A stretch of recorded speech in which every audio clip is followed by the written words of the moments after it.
ঠাকুমায়েরা, বাড়িতে যদি একটা নাতির জন্ম হয়, একটা যদি প্রথমে যদি একটা ছেলের জন্ম হয়, কেমন আনন্দ হয়? আনন্দ হয় না? খুব আনন্দ হয়।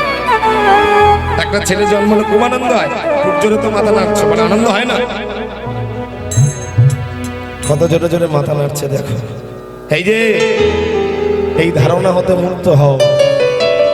বাড়িতে একটা ছেলের জন্ম হলে যেমন আনন্দ পেতে হয়, বাড়িতে একটা মেয়ের জন্ম হলে আনন্দ পেতে হয়। আমরা এখনো পুরুষতান্ত্রিক সমাজে নারীদেরকে দাবিয়ে রাখার চেষ্টা করি।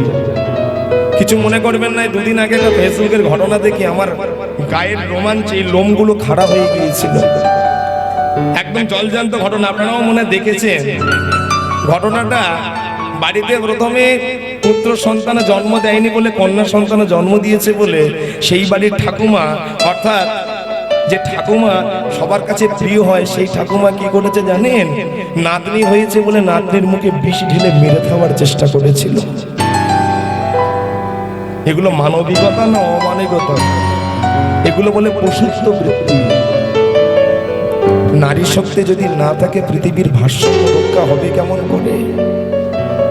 সবাইকে মা বলা যায় না মায়েরা, সবাইকে মা বলা যায় না। একজন নারী হতে গেলে তার 5টা অঙ্গ ঢাকা থাকতে হবে। সেই 5টা অঙ্গ কি গো? বক্ষ যুগল, নাভি কোমল আর পায়ের 2 গোড়ালি। 5টা অঙ্গ ঢাকা থাকবে, তবেই সেই নারী, তবেই সেই মা। তা ঠিক একটা সংসারে পুত্র সন্তান হলে যেমন তার মূল্য, আবার একটা সন্তানের নারী সন্তান হলে তার তেমন ঠিক মূল্য। কৃষ্ণ মণ্ডলের ঘরে জন্ম নিয়েছে ফুটফুটে একটা সন্তান, পাড়া প্রতিবেশী আনন্দ করছে। ওই দেখো, স্বর্গ হতে দেবে ঘর পুষ্প বৃষ্টি করে, স্বর্গ হতে দেবে ঘর পুষ্প বৃষ্টি করে, স্বর্গ হতে দেবে ঘর পুষ্প বৃষ্টি করে, পাড়া প্রতিবেশী সবে জয় ধ্বনি করে,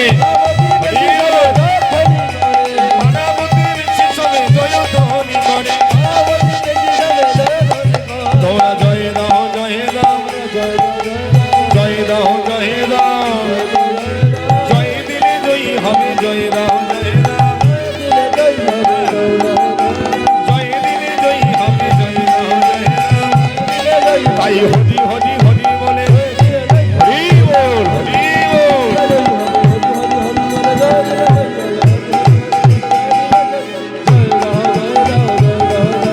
পাড়া প্রতিবেশী সবে জয় ধ্বনি করে, পাড়া প্রতিবেশী সবে জয় ধ্বনি করে।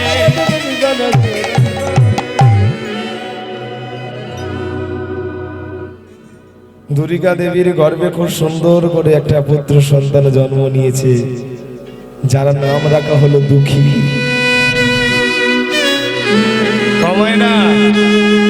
দুঃখী তো জন্ম নিয়েছে, কিন্তু এত অভাব, এত অনটন যে বাবা কৃষ্ণ মণ্ডল একটু ছেলের মুখে একটু মধু দেবে, তারও কোনো পয়সা নাই।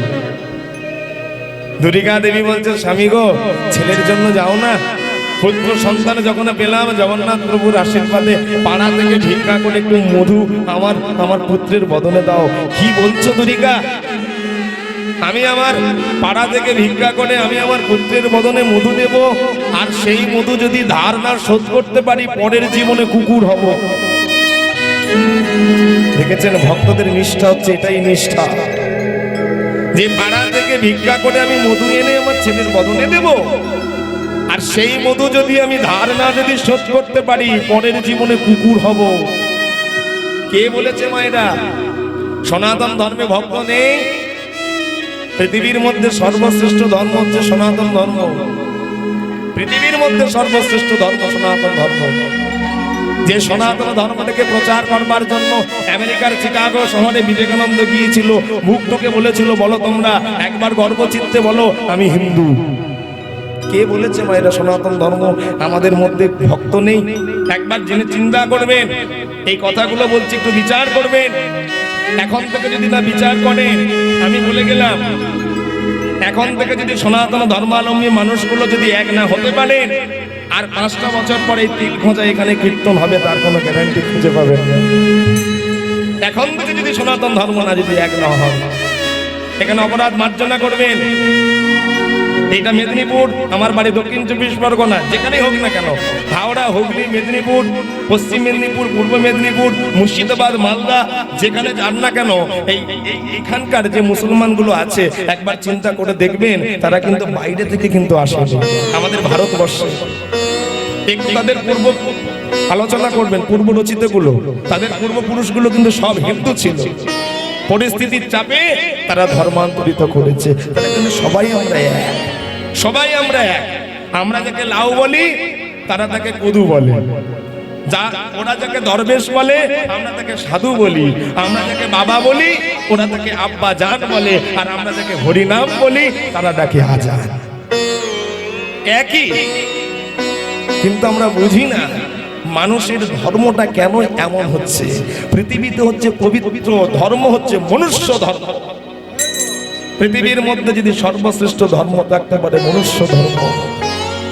মানুষ আমরা এক, তাই যদি না হতো নজরুল ইসলাম লিখতো না, মোরা এক বৃন্দে দুটি কুসুম, হিন্দু মুসলমান, মুসলিম তার নয়নমণি, হিন্দু তাহার প্রাণ। এটাই হচ্ছে আসল কথা। দেখবেন যারা প্রকৃত মুসলমান তারা কোনোদিন কিন্তু সনাতন ধর্মকে নিন্দা করে না। যারা প্রকৃত মুসলমান হবে তারা জীবনে সনাতন ধর্মকে নিন্দা করবে না। যদি তাই হতো, ভারতবর্ষের একজন রাষ্ট্রপতি ছিল, যার নাম হচ্ছে এপিজে আব্দুল কালাম, জানেন তো নাকি?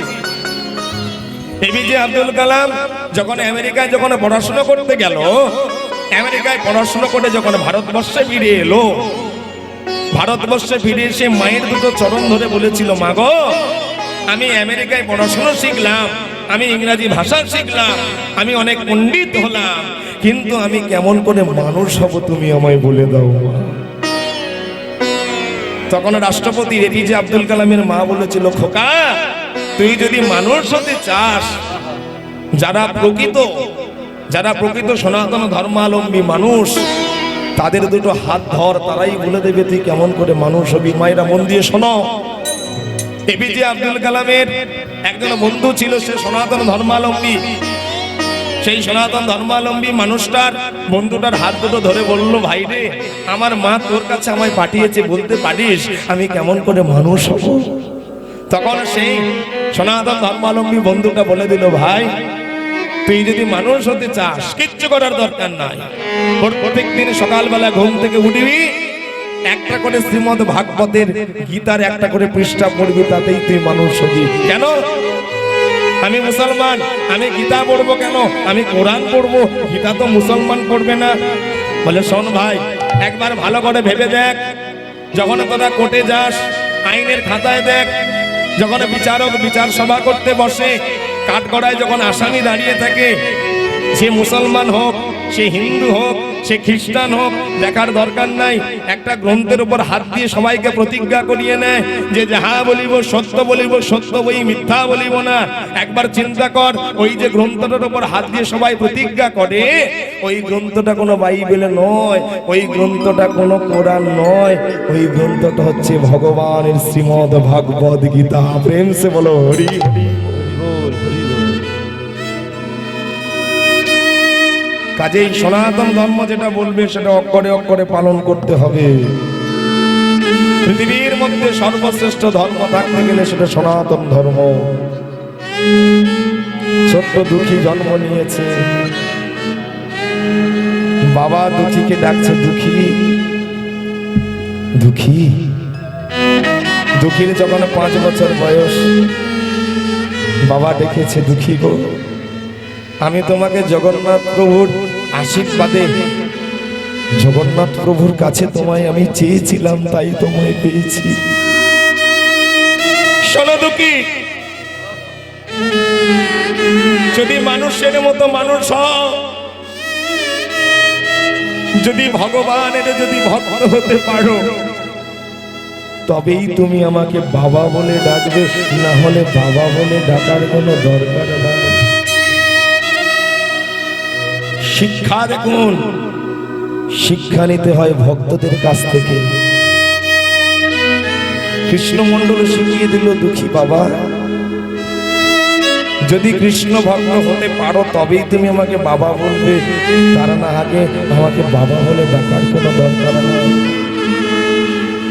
বাবা আমি কৃষ্ণ ভক্ত হব কেমন করে? কেন? একটা 5 বছরের ছেলে প্রহ্লাদ যদি ভগবানকে পেয়ে থাকে তুমিও পাবে। ধ্রুব যদি ভগবানকে পেয়ে থাকে তুমিও পাবে। বলে কেমন করে?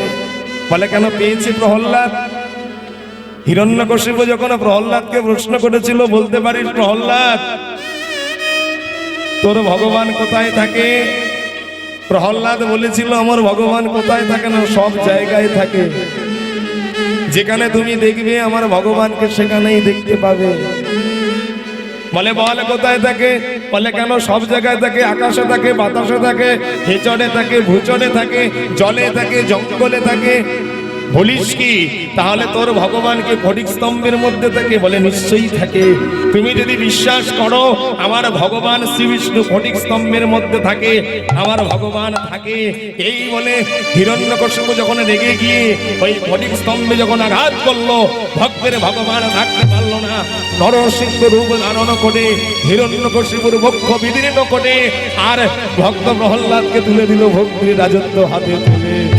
আর ভক্ত প্রহ্লাদকে বলে দিল, ও প্রহ্লাদ তুমি জানো না যে ভক্ত খেতে শুতে বসতে যদি আমায় যদি নাম ধরে ডাকে আমি যে তার হয়ে যাই। ওই জন্য তো আমি বলেছি ভক্ত আমার মাতা পিতা।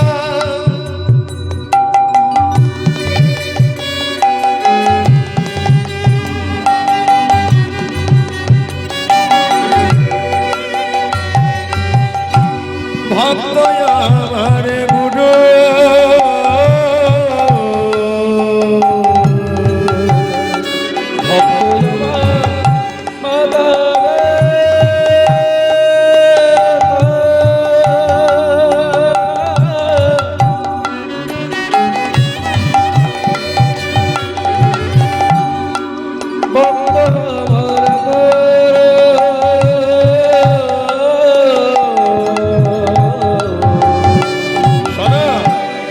ভক্ত আমার মাতা পিতা।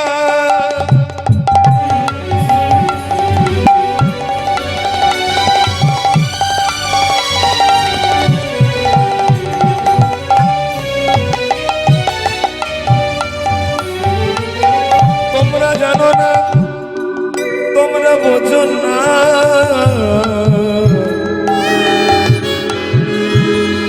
আমি ভক্তকে কত না ভালোবাসি।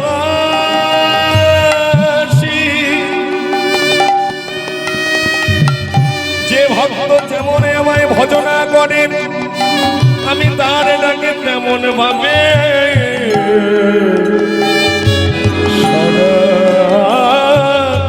সারা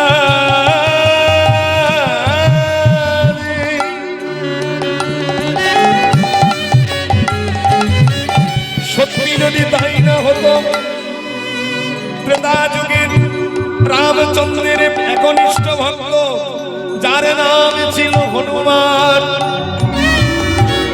পশুকুলে জন্ম নিয়ে রামচন্দ্রের পবিত্র ভক্ত হয়ে গেল। কি বাবা প্রমাণ আছে? রামচন্দ্রের একনিষ্ঠ ভক্ত যার নাম হচ্ছে হনুমান। সীতামা খুব সুন্দর করে ললাটে সিঁদুর পড়ে, হনুমান দেখেছে।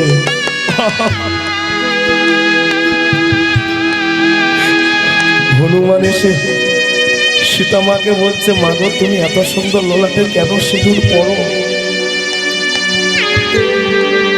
সীতামা বলছে জানি শোনো আমি এত সুন্দর সিঁদুর পরলে তোর প্রভু আমায় দেখে বড় আনন্দ পায়, তাই তুমি এইটু সিঁদুর পরলে আমার প্রভু এত আনন্দ পায়। সীতামায়ের যত সিঁদুরের কৌটোগুলো ছিল সেই সব কৌটোগুলোকে নিয়ে রাতের গভীর অন্ধকারে একটা একটা করে কৌটো থেকে সিঁদুর মেখে লালে লাল করে ফেলেছে। রামচন্দ্র প্রভুর কাছে এসে বলছে প্রভু গো বলো তো কেমন লাগছে আমার, কেন কেমন লাগছে আমায়, কে তোমায় এমন করে সাজালো হলো? বলে কেন? প্রভু তুমি কি জানো না, তুমি মায়ের এক চিলতে সিঁদুর দর্শন করলে তুমি যদি এত আনন্দ পাও, আমি মনে মনে ভাবলাম ওই একটুকুনি সিঁদুর আমি করবো কেন, আমি যদি সর্বঙ্গটা যদি লালে লাল করি, না জানি তুমি দেখে আমায় কত আনন্দ পাবে। এই হলো ভক্ত, এই হলো ভক্তের পরিচয়। তাই ভগবানকে যে যেমন ভাবে ভজনা করে সে ঠিক তেমন ভাবে ভক্তকে পায়, ভগবানকে পায়। ভক্ত আমার মাতা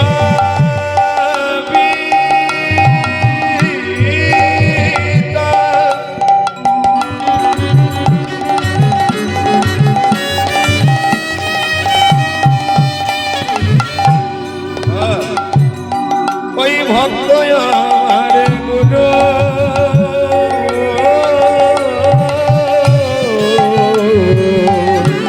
ভক্ত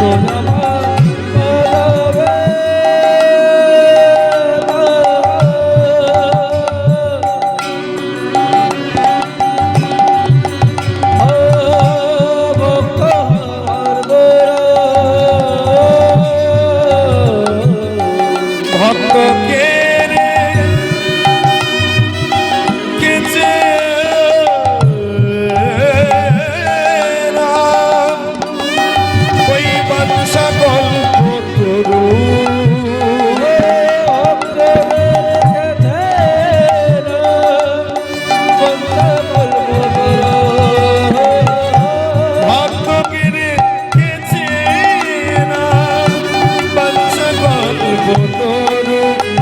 আমি যে ভক্ত বড়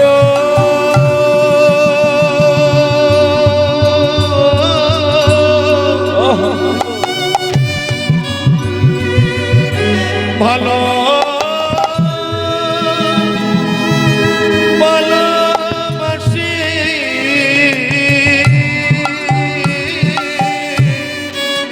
প্রভু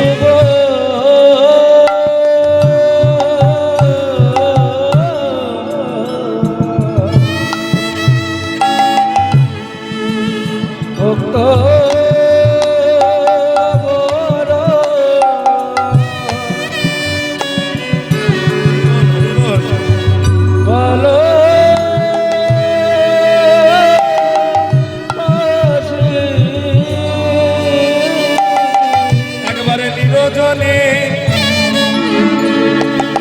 একেবারে বসে কাঁদে, আমি যে তাদের চরণে সেবার দাসী, আমি তার চরণে সেবার দাসী, আমি তার চরণে সেবার দাসী, আমি তার চরণে সেবার দাসী, আমি তার চরণের সেবার দাসী। হরি হরি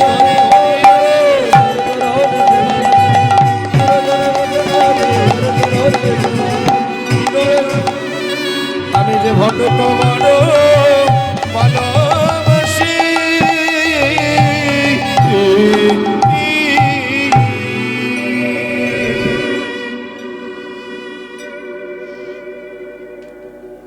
বাবা বুঝিয়ে দিল, দুঃখীকে বুঝিয়ে দিল, দুঃখী শোন দুঃখী, ভক্ত প্রহ্লাদ যদি ভগবানকে পায়, ভক্ত ধ্রুব যদি ভগবানকে পায়, তুই নিশ্চয়ই ভগবানকে পাবি। তবে শোন বাবা, তুই সংসার করবি কি ইঞ্জিনিয়ার হবি কি ব্যারিস্টার হবি কি প্রফেসর হবি আমি দেখবো না, তবে আমি একটাই জিনিস দেখবো, তুই পবিত্র ভক্ত হতে পারিস কিনা। কিছু মনে করবেন না মায়েরা, কিছু কিছু কথা বলবো, একটু বিচার করবেন। একটা প্রতিষ্ঠিত ছেলে, মায়েরা, একজন প্রতিষ্ঠিত ছেলে মনে করুন ভালো চাকরি করে, ভালো ব্যবসা করে, ভালো ইঞ্জিনিয়ার, ভালো ব্যারিস্টার, সে কিন্তু দেখবেন নির্দ্বিধায় নির্বিকারে হাসতে হাসতে কিন্তু একটা বেকার মেয়েকে কিন্তু বিয়ে করে নিতে পারে, কি পারে না? একটা মনে করুন প্রতিষ্ঠিত ছেলে, ভালো ব্যবসা, চাকরি, ইঞ্জিনিয়ার, ব্যারিস্টার, সে কিন্তু নির্দ্বিধায় একটা হাসতে হাসতে কিন্তু একটা বেকার মেয়েকে বিয়ে করে নিতে পারে। কিন্তু একটা ওই একই রকম প্রতিষ্ঠিত মেয়ে সে কিন্তু একটা বেকার ছেলেকে বিয়ে করতে পারবে না। এর দ্বারাই প্রমাণিত, তুমি যদি প্রতিষ্ঠিত হও, তোমার অঙ্গের যদি জামাটা যদি ছেঁড়া হয়ে যায় সেটা তখন ইতিহাস হয়ে যায়। আর তোমার প্রতিষ্ঠিত যদি ব্যর্থ হয়ে যায়, তোমার 10 তলা বিল্ডিং হতে পারে, সেটা 10 জনের চোখে সেটা উপহাস হয়ে যায়। আর যদি নিজেকে যদি কৃষ্ণ ভক্ত বানাতে পারেন, হ্যাঁ, তুমি কৃষ্ণ ভক্ত বানাতে গেলে তোমার পিছনে অনেক ঝগড়া থাকবে, অনেক ঝুঁকি থাকবে, অনেক বিপদ থাকবে, কিন্তু সেগুলোকে বিপদ কাটিয়ে তোমাকে যেতে হবে। দেখবেন, কিছু মনে করবেন না, যে মানুষটা দেখবেন ললাটে তিলক সেবা করে, দাদুর সঙ্গে ললাটে তিলক সেবা করে রাস্তায় হেঁটে যায়, তাকে কিন্তু সবাই টোনটিটকারি করে। আর যে মানুষটা দেখবেন ট্রেনের ধারে ফিটিং হয়ে পড়ে থাকে, তাকে কিন্তু কেউ টোনটিটকারি করে না।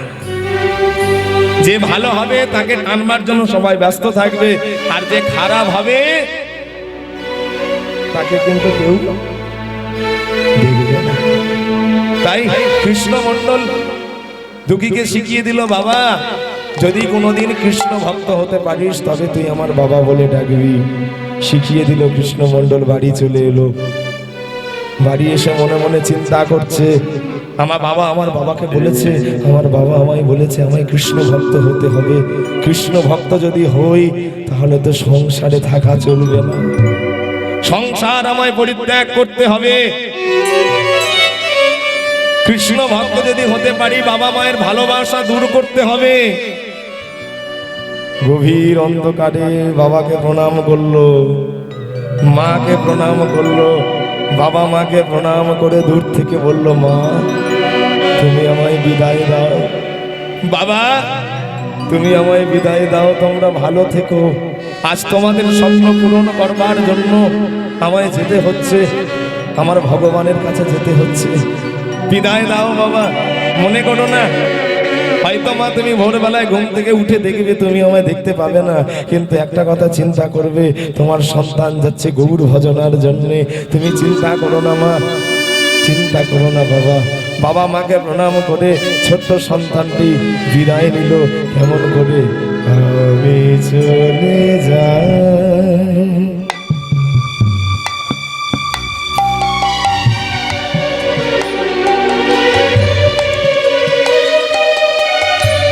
আমি চলে যাই, আমি চলে যাই, আমি চলে যাই,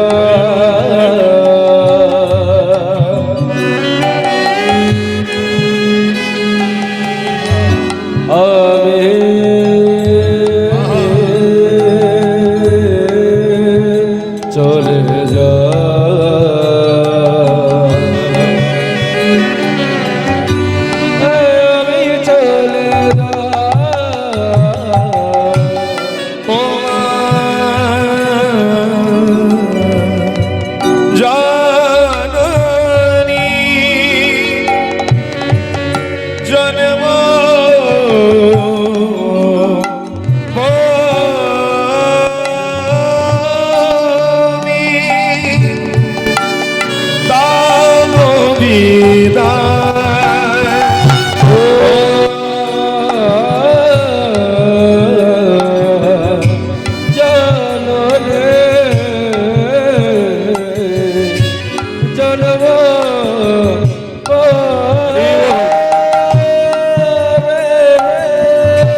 এই হরি নাম আমি যেন গাই।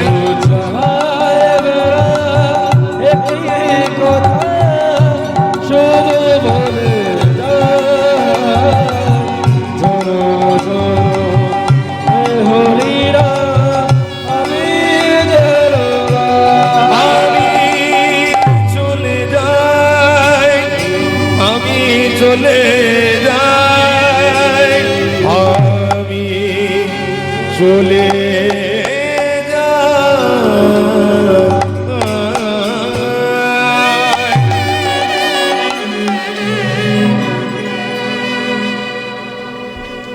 দুঃখী বাড়ি থেকে বেরিয়ে এলো মায়ের, বাবা মায়ের আদর থেকে ভালোবাসা থেকে সম্পূর্ণ নিজেকে মুক্ত করে চলে এলো। ওই মেদিনীপুর জেলায় হাঁটতে হাঁটতে চলে আসছে। মেদিনীপুর জেলায় হাঁটতে হাঁটতে চলে আসার পর আসলো হুগলি জেলা। হুগলি জেলা থেকে আসলো মেদিনীপুর বর্ধমান জেলা। আর বর্ধমান জেলায় এসে মনে মনে ভাবছে এইবার আমি কাকে ধরলে আমি নদিয়া যেতে পারবো, কার কথা বললে আমি যেতে পারবো, কার চরণ দুটো ধরলে আমি বলতে পারবে কেউ আমি আমি ভগবানকে পাবো। ওই তো দেখতে পাচ্ছি একটা বুড়ো মানুষ। ওই বুড়ো মানুষটাকে জিজ্ঞেস করি, দাদু ও দাদু, এই দাদু বলতে পারো এখান থেকে নদিয়া নবদ্বীপটা কত দূর? ও নদিয়া নবদ্বীপে যাবে? শোনো, এই তোকে তো দেখে মনে হচ্ছে তুই একটা ভিখারি বাড়ির ছেলে রে। তোর জামা প্যান্টটা ময়লা হয়ে আছে, জামাটা ছেঁড়া, প্যান্টটা ময়লা, টাকা পয়সা তোর কিছু নেই, নদিয়া নবদ্বীপ যাবি বলছিস, তুই তো একটা ভিখারি। টাকা নিবি? 1 টাকা নে, 2 টাকা নে, 3 টাকা নে, নবদ্বীপ নবদ্বীপ করছিস কেন? ছোট্ট ছেলেটা বলে উঠলো, দাদু তুমি আমায় ভিখারি বলছো? তবে ঠিক বলেছ, আমি ভিখারি বটে। আমি কিসের ভিখারি জানো? আমি টাকা পয়সার ভিখারি নই গো। আমি কিসের ভিখারি জানো? আমি কৃষ্ণ নামের ভিখারি। বলো না দাদু, আমার সঙ্গে একবার বলো, আমার সঙ্গে একবার বলো না। তুমিও বলো, আমিও বলি, এখানে সবাই একসঙ্গে বলি কি? কৃষ্ণ নাম, কৃষ্ণ নাম, কৃষ্ণ নাম করো, কৃষ্ণ নাম মধুর নাম, হরি নাম করো।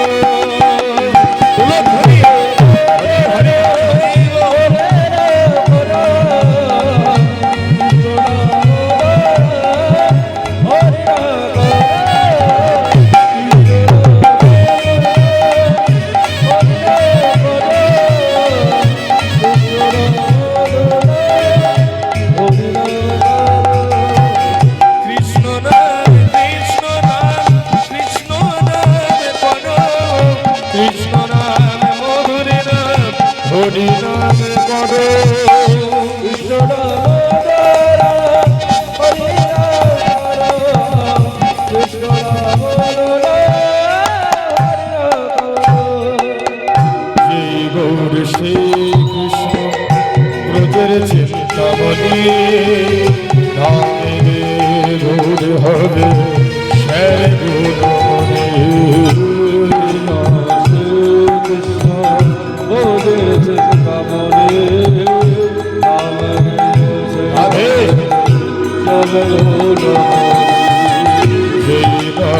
সেই কৃষ্ণ ব্রজের চিন্তামণি,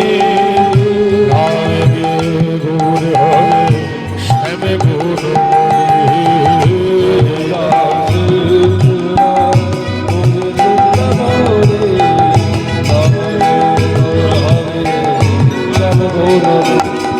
সবাই কৃষ্ণ নাম, কৃষ্ণ নাম, কৃষ্ণ নাম করো, কৃষ্ণ নাম মধুর নাম, হরি নাম করো।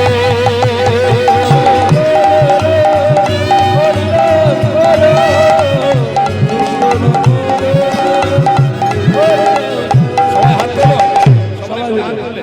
সবাই মিলে হরি বল। সবাই মিলে একসঙ্গে বলবো হরে কৃষ্ণ কৃষ্ণ কৃষ্ণ হরে হরে হরে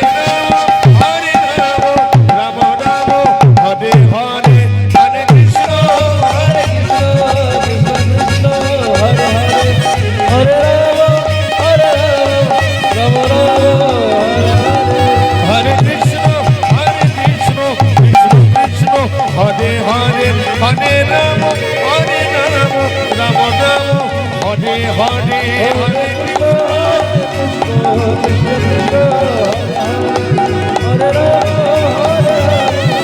রাম রাম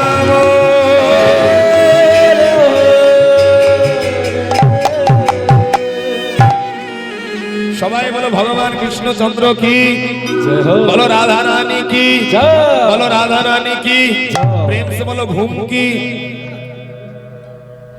এই দেখো কলিযুগে মানুষ হরিনাম শুনতে চায় না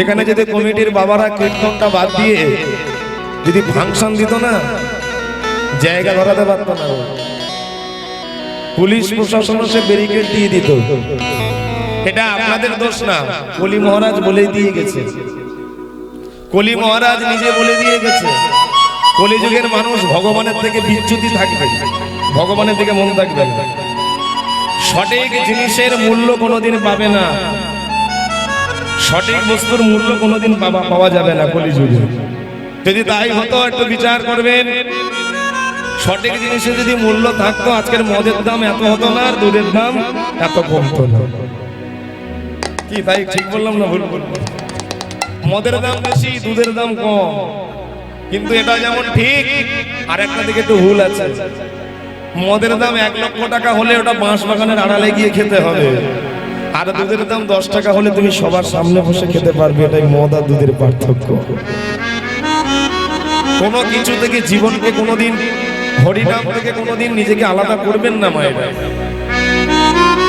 দেখবেন একদিন ঠিক করে অঙ্কুরবিদ হতে হতে ঠিক প্রচার পাবেই কি মনে ভাবছে যারা কীর্তন শোনে না তারা কীর্তনের নিন্দা করবে যারা ভগবানকে ভালোবাসে না তারা ভগবানকে নিন্দা করবে যারা নিন্দা করে তাদের জন্য একটা কথা বলি সুগারে রোগী যেমন মিষ্টি যদি না খায় মিষ্টির দোকান কি বন্ধ হয় একজন সুগার পেশেন্ট সে যদি মিষ্টি যদি না খায় মিষ্টির দোকান জীবনে বন্ধ হয় না একজন অন্ধ মানুষ সে যদি আয়না যদি না দেখে আয়নার কোম্পানি কি বন্ধ হয় হয় না বলে তত্ত্বটা কি সুগারের রোগী যেমন মিষ্টি যদি না খায় মিষ্টির দোকান বন্ধ হয় না একজন অন্ধ মানুষ সে যেমন আয়না যদি না দেখে আয়নার কোম্পানি বন্ধ হয় না ঠিক কিছু কিছু মানুষ আছে যারা হরিনামকে নিয়ে নিন্দা করে তাদের দ্বারা হরিনাম কোনোদিন নিন্দিত হয় না বরং আপনাদের মতো অনুরাগী ভক্তবৃন্দের দ্বারা কৃষ্ণ নারদ নবজাগরণ রূপে প্রতিষ্ঠিত হয়ে যায়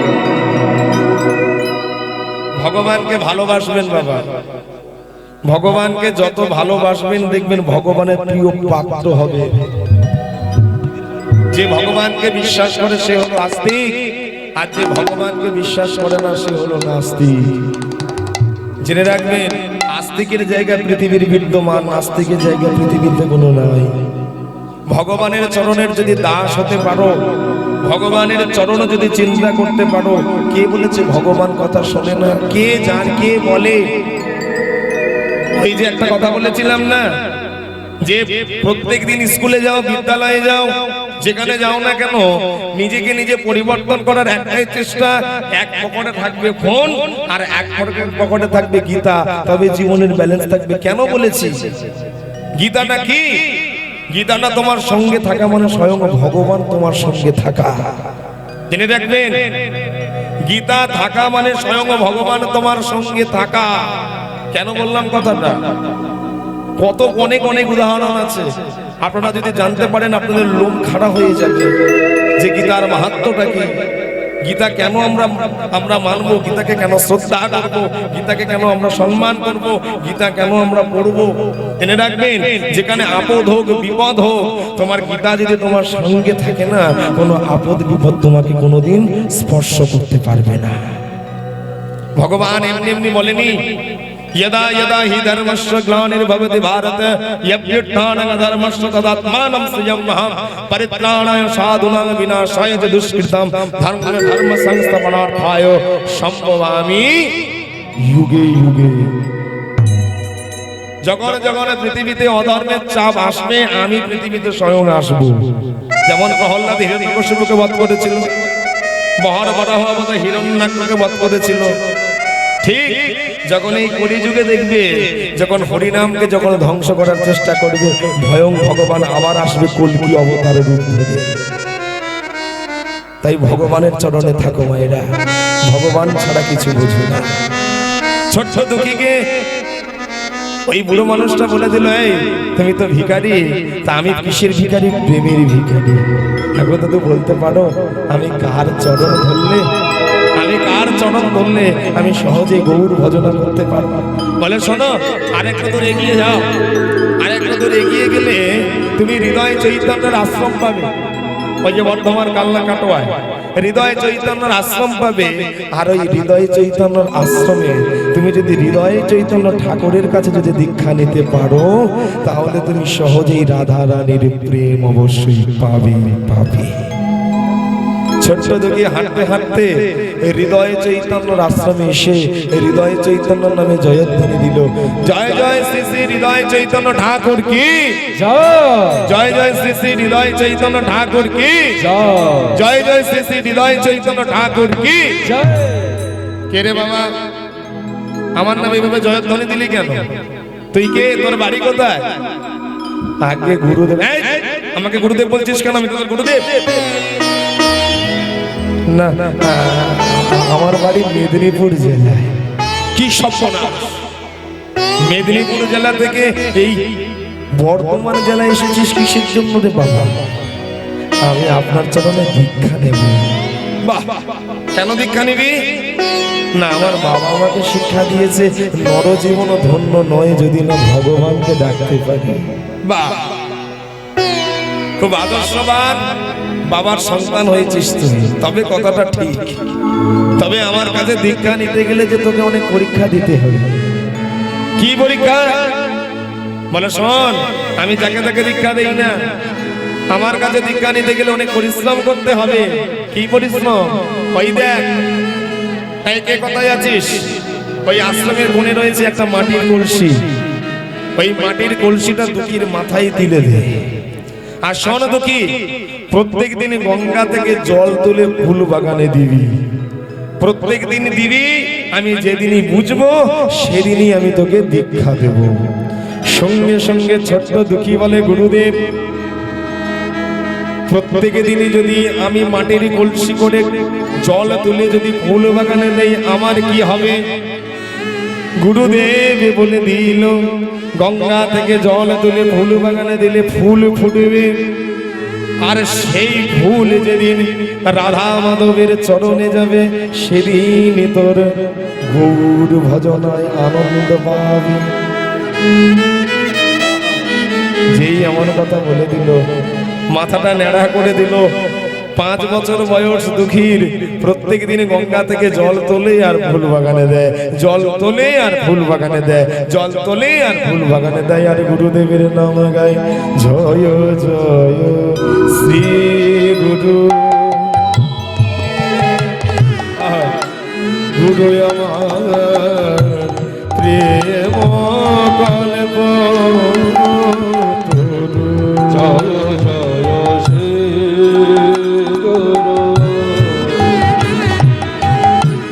গুরু আমার প্রেম পর্বত। জয় জয় শ্রী গুরু। গুরু আমার প্রেম কল্প, জয় শ্রী গুরু। গুরু আমার প্রেম কল্প। আরে আদে ভূতা, আদে ভূতা জগর গগা, আদে ভূতা জগর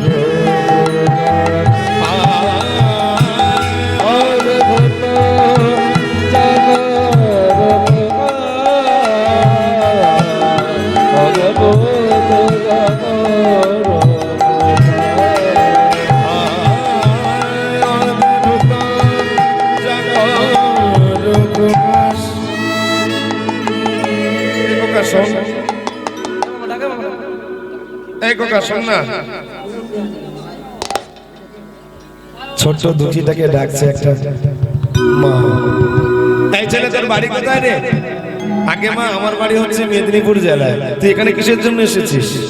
আগে আমি হৃদয় চৈতন্য ঠাকুরের কাছে দেখতে। আহা হা বলো যা, আর কোন গুরুদেব পেলি না, অবশেষে হৃদয় চৈতন্যের কাছে এসেছিস। ওরে হৃদয় চৈতন্য শুধু সারা জীবন মানুষকে খাটিয়ে নিতে জানে, কোনোদিন দীক্ষা দেবে না। আমার গুরুদেব আমাকে পরিশ্রম করিয়ে নিচ্ছে। হ্যাঁ তাই তো দেখছি, প্রত্যেক দিন ওই মাটির কলসি করে গঙ্গা থেকে জল তুলিস, ফুল বাগানে দিস, তুলিস ফুল বাগানে দিস। কতদিন আর বইবি? আর কবে তোকে দীক্ষা দেবে? এখনো যদি বাঁচতে চাস এই আশ্রম পরিত্যাগ করে অন্য কোনো গুরু ধর।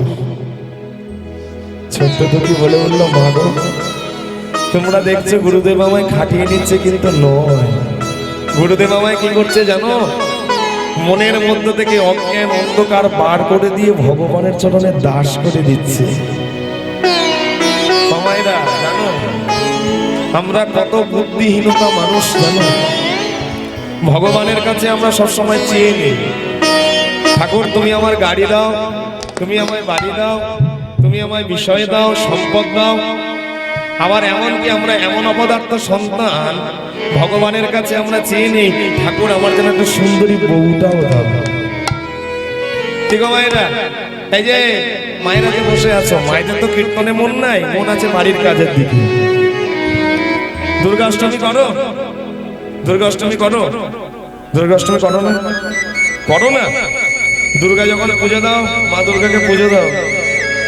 এখন মানুষের চরিত্রটা আলাদা হয়ে গিয়েছে। মন্দিরে যাবে, মন্দির থেকে বেরিয়ে কার জুতো চুরি করার এই চরিত্রটা বেশি হয়েছে। আমাদের পাড়ায় দুর্গা পূজা হচ্ছে, মায়েরা সব বসে দুর্গাষ্টমী করছে, ঠাকুর মশাই মন্ত্র পড়াচ্ছে, বলো মা অপবিত্র পবিত্র বা। আর এক মা কি করছে? ঠাকুর মশাই থেকে মন্ত্র করা পাওয়া বাদ দিয়ে সে পিছনের দিকে তাকিয়ে বলছে, এই লালটা আমার, কালোটা তোর। মানে বুঝতে পেরেছো কিসের জন্য? ঠাকুর মশাই বলছে, মারে দুর্গা পুজো দিতে এসছিস, মায়ের পুজো দিতে এসছিস, জুতোর খবর নিতে এসছিস? বলে জুতোর খবর নেব না, দুর্গা মা প্রত্যেক বছর বছর আসবে। আমার সিলেদার্স কোম্পানির জুতোটা যদি চুরি হয়ে যায়, আমার সিলেদার্স কোম্পানির জুতোটা কি আর পাওয়া যাবে? মানুষের ব্যবহার আলাদা হয়ে গিয়েছে। এক ভক্ত কি করেছে? ভগবানকে প্রণাম করে মন্দির থেকে বেরিয়ে এসে দেখে না তার জুতো নেই। হম্মি তম্মি করছে, আমার জুতো গেল কোথায়? কমিটিকে জানাবো আমার জুতো গেল কোথায়। কমিটি বলছে, কি রে তোর জুতো হারিয়ে গেছে বলে তুই এত চিৎকার করছিস? বলে হ্যাঁ, আমি এখনই ভগবানকে কি বিচার দেবো। বলে ভগবানকে কি জুতোর বিচার দিবি? বলে হ্যাঁ। বলে ঠিক আছে যা। সেই ছেলে আবার হম্মি তম্মি করে মন্দিরের মধ্যে উঠে ভগবানকে যখন গিয়ে বলতে যাবে, হঠাৎ করে মাথাটা নিচু হয়ে গিয়েছে, মুখটা ছোট্ট হয়ে গিয়েছে। বলা হলো না, মন্দির থেকে বেরিয়ে এলো। সবাই ধরেছে, কি রে ভগবানকে বলেছিস জুতোর ব্যাপারটা, জুতোর বিচারটা? ছেলেটা বলছে, না গো ভগবানকে বলতে কি আর বলা হলো না। বলে কেন? বলে যাকে আমি আমার জুতোর কথা বলবো, দেখলাম তার নিজের পায়ে তো জুতো নাই। মানুষের ব্যবহারটা, চরিত্রটা কোন কাজে গিয়েছে আমরা নিজেই বুঝতে পারি না। দুঃখী কি বললো? শোনো মা, তোমরা ভগবানকে ভজনা করো, তোমরা ভগবানকে সেবা দাও, তোমাদের সেবাটা আলাদা, কিন্তু আমি আমার গুরুদেবের চরণে যে সেবাটা দেই সেই সেবাটা আলাদা। সেই সেবাটা দিতে দিতে আমার হৃদয়ের মধ্যে কি হয়েছে জানো? অজ্ঞান অন্ধকার বহির্ভূত হয়ে আমি ভগবানের চরণের দাস হতে পেরেছি। তাই তুমি আমায় বাধা দিও না। অজ্ঞান জগৎ প্রকাশ, অজ্ঞান জগৎ প্রকাশ, অদ্ভুত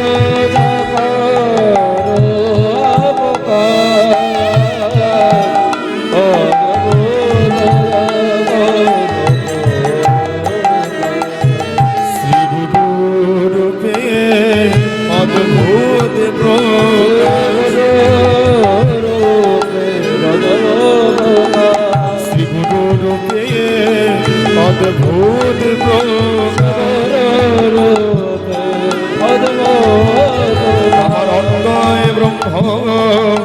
শ্রীনন্দের নন্দন গুরু রূপে অদ্ভুত